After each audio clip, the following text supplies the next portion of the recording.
वसुदेवसुतं देवं कंसचाणूरमर्दनं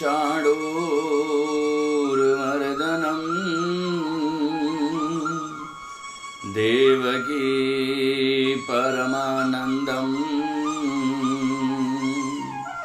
कृष्णं वन्दे जगद्गुरु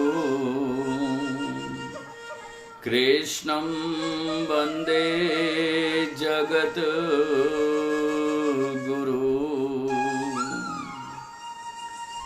बोलो श्याम सुंदर श्री जमने महारानी की जय।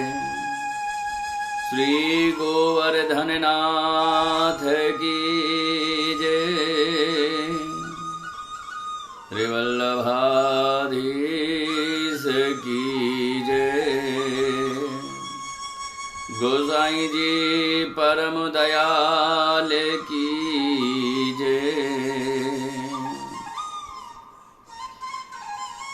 नंद नंदन श्री कृष्ण किशोरी राधा रानी के श्री चरणों में प्रणाम करते हुए आज के इस दिव्य सत्र में हम और आप श्री गोवर्धन नाथ जी की दिव्य लीला में अवगाहन करें।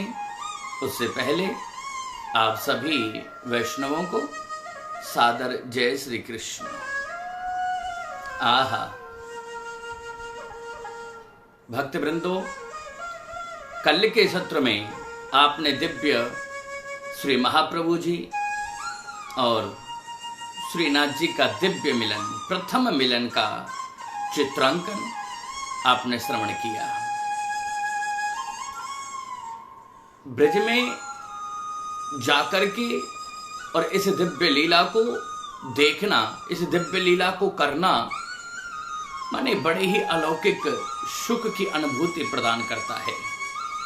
श्री गोवर्धन नाथ जी स्वयं गिरिराज पर्वत की तलहटी में, गिरि श्रृंखला में दिव्य श्रीनाथ जी के रूप में प्रकट होते हैं और श्री महाप्रभु जी जो भूमंडल की परिक्रमा पर निकले हैं, झारखंड में प्रभु श्री जी बाबा उनको स्वप्न में कहते हैं कि हे श्रीमद आचार्य जी, आप आकर के और हमारी दिव्य सेवा का आनंद अनुग्रहित करें।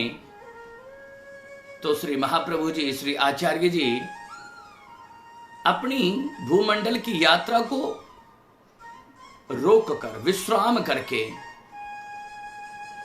गोवर्धन पहुंचे, जहां सद्दू पांडे के घर में विराजे हैं और वहां से श्री महाप्रभु जी का श्रीनाथ जी के साथ प्रथम मिलन हुआ। इधर सद्दू पांडे के मन में एक भाव उत्पन्न होता है, कितना अच्छा हो कि महाप्रभु जी मुझे अंगीकार कर लें। तो महाप्रभु जी जो घट घट के स्वामी हैं, जो अपने भक्तों की अंतर आत्मा के भाव को समझते हैं, इसलिए महाप्रभु जी ने श्री सद्दू पांडे को ब्रह्म संबंध कराया और अपने संपूर्ण लीला को अवगाहन की ओर आगे ले जाते हैं। बड़ा सुंदर भाव है, बड़ा सुंदर भाव। माने आचार्य महाप्रभु जी और श्रीनाथ जी का जब मिलन हुआ तो श्रीनाथ जी महाप्रभु जी से कहते हैं, आज्ञा प्रदान करते हैं कि हे आचार्य जी, आप हमारे रहने के लिए सुंदर मंदिर का निर्माण करवाओ, हमें पाठ बैठाओ। अब वो समय आ गया है कि हम अपने लीला को आगे संपादित करें। तो और केवल इतना नहीं कि केवल पाठ बैठाओ या मंदिर बनाओ, ये सब करने के बाद फिर हमारी सेवा का जो प्रकार है वो सभी वैष्णवों को, सभी ब्रज भक्तों को आप विधिवत रूप से बताओ, ताकि समस्त ब्रजवासी मेरी सेवा को महत्व समझ सकें और मैं बिना पुष्टि मार्ग के किसी की सेवा स्वीकार करता नहीं। श्रीनाथ जी ने पुष्टि मार्ग की स्थापना करी है। कहा कि कैसे कौन कौन जीव हमारी सेवा में प्रवेश कर सकते हैं। हमारी सेवा में केवल वही जीव प्रवेश करेंगे जो पुष्टि मार्गीय होंगे, जिनका आप ब्रह्म संबंध कराओगे, जिनको आपने अपना बना लिया, वही इस दिव्य सेवा में अवगाहन करेंगे। तो महाप्रभु जी ने एक बड़ा सुंदर एक छोटा सा मंदिर बनवाया और श्रीनाथ जी पाठ बिठाए हैं।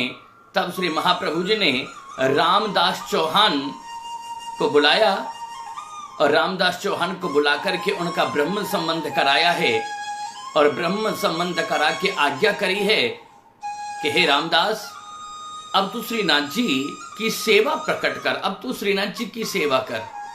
लेकिन रामदास कहता है, प्रभु मैंने तो कभी मार्ग की सेवा करी नाए, सो जाके मारे मुझे मालूम नहीं है कि कैसे सेवा हो, अतः आप ही सेवा को प्रकार बताओ। बड़ा सुंदर भाव। तब महाप्रभु जी ने मोर पंख की चंद्रिका बना के श्रीनाथ जी को मुकुट धारण कराया है। ध्यान देना, मोर पंख की चंद्रिका बना के सुंदर मुकुट बना करके अपने हाथों से और श्रीनाथ जी के सिर पर धारण कराया और गुंजा की माला अपने हाथों से सिद्ध करके श्रीनाथ जी के गले में धारण कराई है और नित्य ऐसी सुंदर सेवा करते हैं। श्रीनाथ जी का सुंदर श्रृंगार धराते हैं। रामदास को महाप्रभु जी आज्ञा करते हैं कि हे रामदास, तू नित्य प्रति गोविंद कुंड जाके वहां पे स्नान कर और स्नान करके सुंदर एक तांबे के पात्र में जल भर के ला और वह जल से श्रीनाथ जी को स्नान करवा। और जैसे हमने मोर पंख की चंद्रिका के माध्यम से ठाकुर जी को मुकुट धारण कराया है, गुंजा माला धारण कराई है, उसी भाव में नित्य प्रति रामदास तू नित्य प्रति श्रीनाथ जी की सेवा कर। रही बात भोग की, तो ब्रजवासी जो भी माखन मिश्री दही दूध जो भी व्यवस्था करें, वाहे श्रीनाथ जी बड़े प्रेम से अंगीकार करेंगे। वाह को नित्य प्रति तू भोग लगा और ऐसी सेवा सुचारू रूप से चलनी चाहिए। ध्यान रहे कि नित्य भोग लगना चाहिए। महाप्रभु जी ने सद्दू पांडे आदि समस्त ब्रजवासियों से कहा, श्री गोवर्धन नाथ जी मेरे हृदय हैं, मेरे सर्वस्व हैं, मेरे प्राणधन, मेरे प्राणनाथ हैं। महाप्रभु जी कहते हैं कि श्रीनाथ जी मेरे जीवन को सार हैं और अपने जीवन के सार की सेवा में किंचित भी अगर कुछ चूक हुई तो जाते मेरे मन को बहुत दुख होगो। इसलिए हे ब्रजवासियों, हे सद्दू पांडे, हे कुंभन दास, ये तुम्हारी महत्वपूर्ण सेवा है कि हमारी आज्ञा का उल्लंघन ना हो और मेरे प्राणधन, मेरे सर्वस्व, मेरे हृदय सम्राट श्रीनाथ जी की सेवा में कदापि चूक ना हो। तुम सब सेवा में तत्पर रहना और एक बात और ध्यान रखना कि अगर उपद्रव होए तो श्रीनाथ जी की रक्षा करियो। ऐसा क्यों कहा? क्योंकि श्रीनाथ जी यहां बाल रूप में हैं। बाल रूप में मेरे ठाकुर जी को, मेरे गोवर्धन नाथ जी को, मेरे श्रीनाथ जी को कोई कष्ट ना होने पाए या को विशेष ध्यान रखियो और ऐसा भाव समझाते हैं जैसे श्रीनाथ जी प्रसन्न रहें तुम्हारी सेवा से। बस बिल्कुल वैसे ही तुम सेवा करना। आज्ञा देकर महाप्रभु जी भूमंडल की परिक्रमा के लिए पुनः झारखंड से अपनी परिक्रमा उठाने के लिए प्रस्थान करते हैं। और जिस दिन से महाप्रभु जी के हाथों से बना हुआ सिद्ध हुआ भोजन ठाकुर जी ने आरोगा है, तब से श्रीनाथ जी समस्त ब्रजवासियों के घर का भोजन आरोगने लगे। क्यों? क्योंकि महाप्रभु जी ने अन्नप्राशन लीला को संपादित किया है और श्रीनाथ जी ब्रजवासियों से अतिशय प्रसन्न रहते हैं। ब्रजवासियों के घर में जैसो भोजन बने, सब ब्रजवासियों को ब्रह्म संबंध होयो, सब ब्रजवासी बड़े प्रेमते बड़े चावते अपने घर में भोजन बनावे और भोजन बना के जतिपुरा स्थित श्रीनाथ जी को भोजन की सामग्री सिद्ध करके भोग के लिए लावे और बड़ो आनंद जीवन में। उस दिन श्रीनाथ जी ब्रजवासियों का निरंतर भोग आरोगने लगे हैं। महाप्रभु जी ने 8 याम की सेवा का प्रकार बताया है। महाप्रभु जी कहते हैं कि श्रीनाथ जी की पुष्टि मार्ग में 8 याम, 8 पहर की, 8 समय की पूजा होए। और पूजा का मतलब, सेवा का मतलब यहाँ क्या है? सेवा का मतलब जोत जलाना, सेवा का मतलब भोग धराना, ये सेवा नहीं।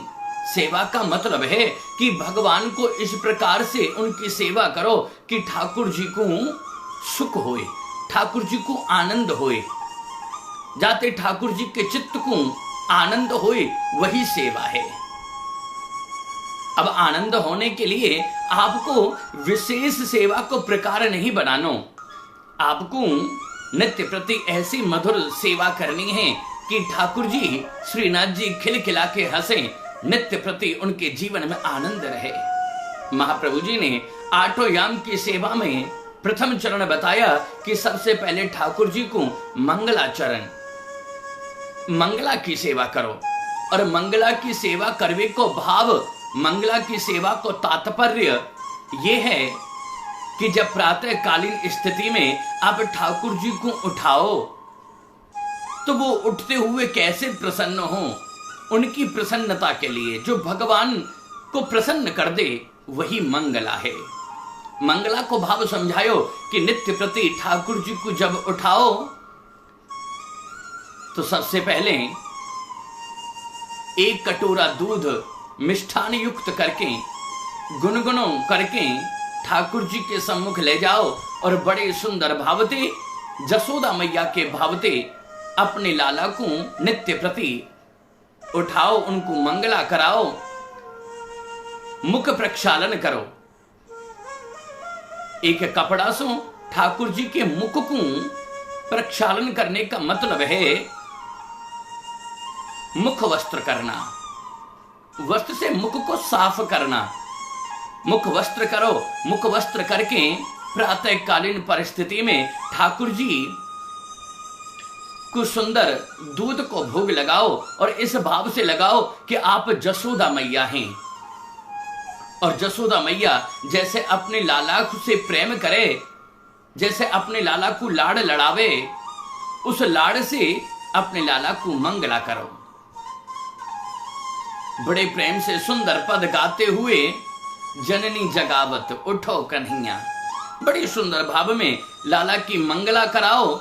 और मंगला के उपरांत जो दूसरी सेवा है उसे कहते हैं श्रृंगार सेवा। श्रृंगार धराओ।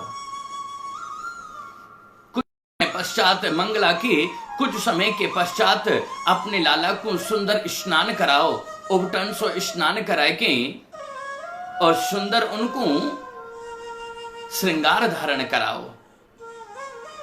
नाक पर नक पेसर, गालों पर चीबुक, माथे पर मुकुट, हाथों में बंसी, पैरों में पायल,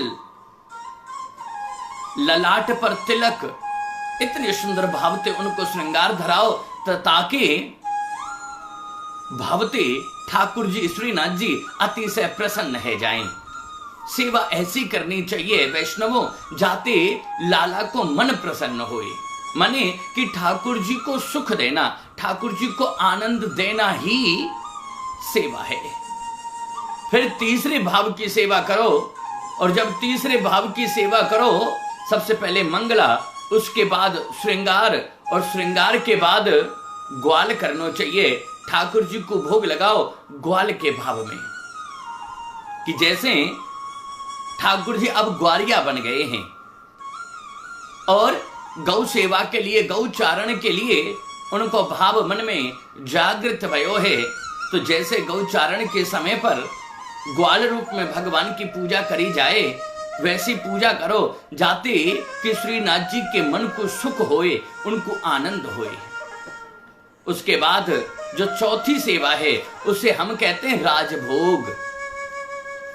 राजभोग की सेवा में अपने घर में सुंदर शुद्धिकरण करके, आप पुष्टि मार्गीय जीव हैं, शुद्ध भावते, शुद्ध मनते, शुद्ध वस्त्रों से और अपने संपूर्ण अन्नपूर्णा कक्ष को सुंदर शुद्ध करके आहा ठाकुर जी के निमित्त सुंदर भोजन पकवान बनाओ और फिर राजभोग धराओ। राजभोग धरा के ऐसा भाव रखो कि जैसे श्रीनाथ जी सुंदर राजभोग को आरोगेंगे और आरोग के उनके मन को बड़ा आनंद होएगो।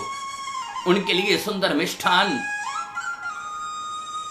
और सुंदर नमकीन आदि समस्त सामग्रियों को एकत्रित करके राजभोग को भाव महाप्रभु जी ने बतायो।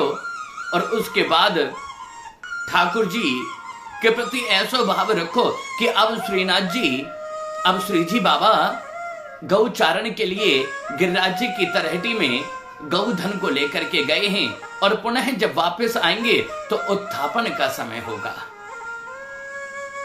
संध्याकालीन शाम को गौचारण के समय गोधूली बेला में ठाकुर जी की उत्थापन की सेवा करी जाए और उत्थापन में ऐसा भोग लगाओ जो नरम हो जाए, खाके मेरे ठाकुर जी को अति से आनंद होए। और महाराज उत्थापन जब आप करवा लो तो उत्थापन के बाद फिर संध्या करो, संध्या के बाद फिर भोग किया जाता है और भोग के बाद पुनः शयन को भाव बतायो।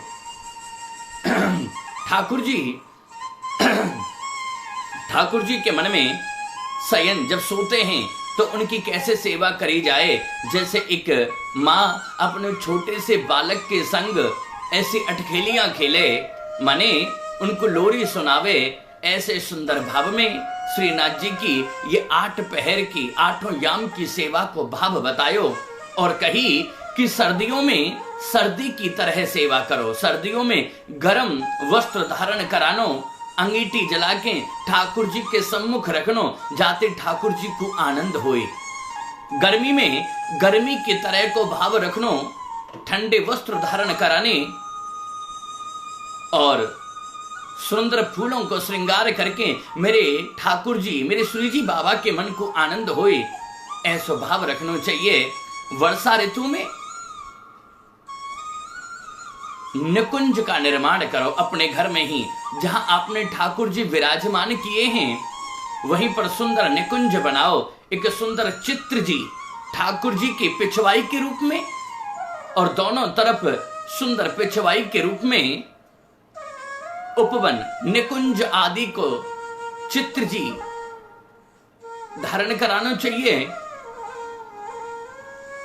कुंज बनाओ, निकुंज बनाओ, बाग बगीचा बना करके और ठाकुर जी के मन को मोह ले, ऐसा भावते वर्षा ऋतु में सेवा करनी चाहिए। सेवा को तत्पर, सेवा को मतलब केवल इतनो है कि कोई भी ऐसा भाव जाते ठाकुर जी को अतरंग मन अति से प्रसन्न है जाए, जाते ठाकुर जी को सुख होए, वही सेवा है। आहा, ये संपूर्ण सेवा को भाव अगर आपको देखना है तो आप गोवर्धन अब अगर कभी जाएं तो गोवर्धन में जतिपुरा में मुखारविंद पे जाकर के आप देखेंगे कि सुबह मध्याह्न तक मंगला से लेकर के और मध्याह्न तक निरंतर श्री गिरिराज महाराज जी के ऊपर, श्री गोवर्धन नाथ जी के ऊपर दुग्ध चढ़े, दूध की सेवा हुई और उसके बाद उत्थापन के समय पर सुंदर श्रृंगार के दर्शन हुए। सेवा अगर देखनी है तो आप गोवर्धन जाएं, नाथ द्वारे जाएं तो वहां पे संपूर्ण सेवा को भाव श्रीनाथ जी के मंदिर में वहां के जो मुखिया जी हैं बड़ो सुंदर भाव, ऐसा अलौकिक द्रव्य श्रृंगार और ऐसी सेवा को भाव दिखावे जाते मन प्रफुल्लित है जाए और हम ठाकुर जी की सेवा को भाव समझें। कभी मथुरा में जाओ तो मथुरा में विश्राम घाट पर श्री द्वारिकाधीश जी के दर्शन करो और वहां जाके देखो कि वहां के मुखिया जी कैसे श्री द्वारिकाधीश जी को लाड़ लड़ावे, उनकी सेवा करें। ऐसा ही भाव अगर आपको दिल्ली प्रदेश में देखना है तो दिल्ली प्रदेश में एक अति प्राचीन दिव्य श्री गोवर्धन नाथ जी की हवेली है। आहा, हमें यह सुख मिला, वहां जाने का, निरंतर दर्शन करने का सुख मिलता है। अगर आप वैष्णव दिल्ली में या दिल्ली के आसपास रहते हैं तो कूचा घासीराम में चांदनी चौक दिव्य श्री गोवर्धन नाथ जी की हवेली में आप जाकर के ये संपूर्ण सेवा को भाव देख सकें, उनके दिव्य स्वरूप, उनकी सेवा को भाव जाते ठाकुर जी के मन को अतिशय आनंद होए, ऐसा भाव देखनो ही तो चांदनी चौक में श्री गोवर्धन नाथ जी की हवेली में जाओ। वहां श्री मुखिया जी बड़ो सुंदर भावते पद गायन करें।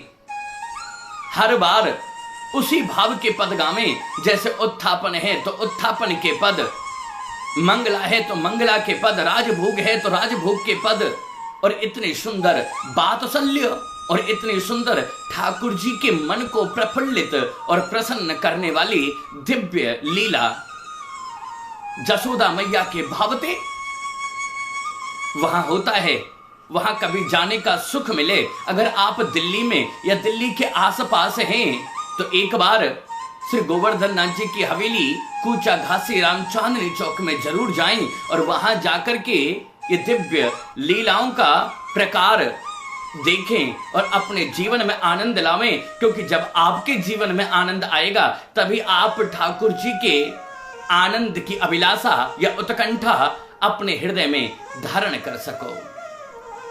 आहा, श्री महाप्रभु जी भूमंडल की परिक्रमा के लिए गए हैं। इधर समस्त ब्रजवासी बड़े प्रेम से ठाकुर जी की मंगला करें, आठों याम की सेवा करें। समस्त ब्रजवासी अपने अपने घर से दूध, दही, मिष्ठान और भोजन सामग्री को सिद्ध करके श्रीनाथ जी को भोग लगावें। अब श्रीनाथ जी के मन में अतिशय आनंद है।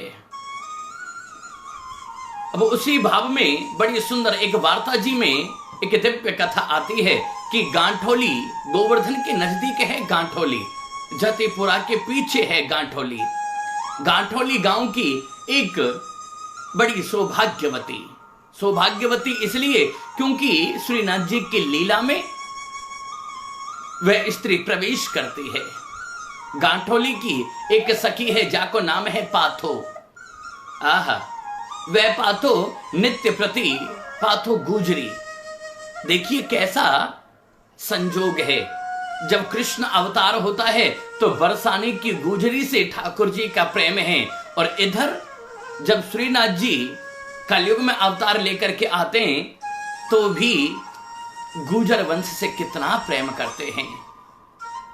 पाथो नाम की गुजरी जो गांठोले की है, नित्य प्रति अपने पुत्र के लिए, अपने पुत्र से कलेऊ लेके अपने सिर पर रख के अपने बेटा को देवे जावे, और श्रीनाथ जी रोजाना मार्ग में आ जाएं और मार्ग में आकर के वह पाथो गुजरी को तंग करें और वह को आधो कलेऊ श्रीनाथ जी ग्रहण कर लेवें।